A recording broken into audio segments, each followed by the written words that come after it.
Hi guys, there is absolutely no way you could have missed the hype around artificial intelligence, and by all accounts and by the evidence we're seeing, it's offering up a tremendous opportunity for organizations to become more productive and to create new types of work experiences.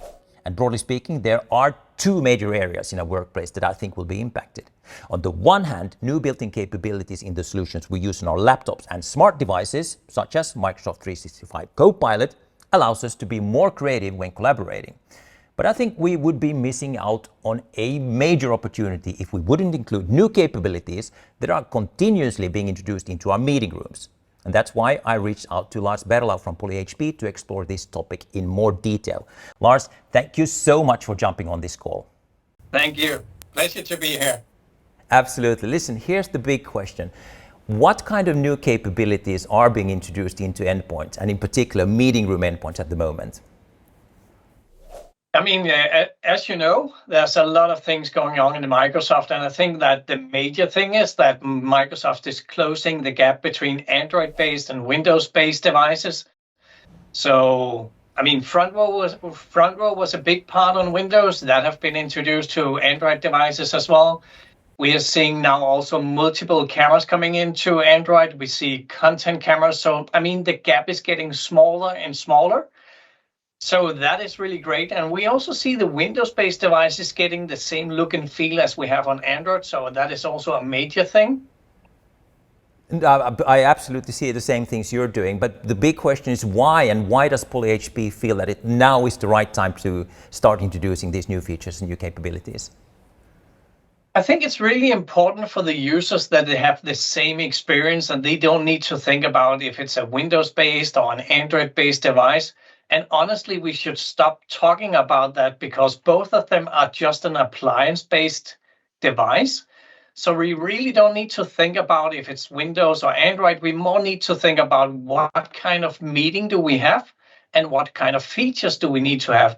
And then, of course, there might be some that need to be one and some need to be another device. And luckily, we got both. I think you hit the nail when you talked about the actual types of meetings we want to have. And I want to double down on that one. So what are the kind of new things that you're now able to do, or at least will be able to do, that you weren't able to do before? What new use cases can be enabled? I think one of the most important part, and that's also something that is really pushed by Microsoft, is like the new signature rooms, the front row experience. And honestly, if you go into a front row and that's just a layout, the front row experience today, that will make people go down in the eye level. So we have the experience of we're actually looking into each other's eyes. And next step will be that we remove the background. And honestly, that's not a big thing. We know we have been used to like virtual backgrounds. But when you have people sitting in front of you, removing the background, that also means that we remove the what you call visual noise, and that would make it easier for us to actually focus on the meeting instead. And I think particularly where Poly is really strong is that we have the capabilities within the camera. So we can do the framing of each person, and then when Microsoft open up for multi-stream, then we would be able to send off each individual person in its own stream. And that, of course, is like, that's something that we can do on the camera, and which means that we have a much higher quality because we have the full image instead of Microsoft doing it on the 1080p feed that they will receive. No, I totally understand the value of actually having the compute happening on the endpoint. Here's the big question though. Let's say that you already invested into Poly hardware and you have a ton of endpoints out there. Now with these new capabilities, am I now required to rip and replace what I already have, or would you be able then to just expand on the capabilities by introducing new devices? Or how does that work? I mean, first of all, we do a hard work on making new features available. We need to make sure that they are good enough so it will give a good experience and a stable solution.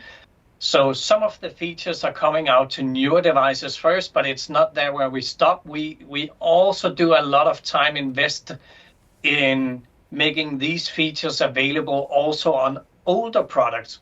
So as we see, for instance, with people framing, we have it available right now on X70, E70, even the Studio USB, which is a rather old device, but still a great device. Yeah. We have it on R30. We don't see it yet on the X30 and X50, but that will be available as well. We just need to make sure that it is a good enough experience so we don't introduce something that the device or the people are not happy about.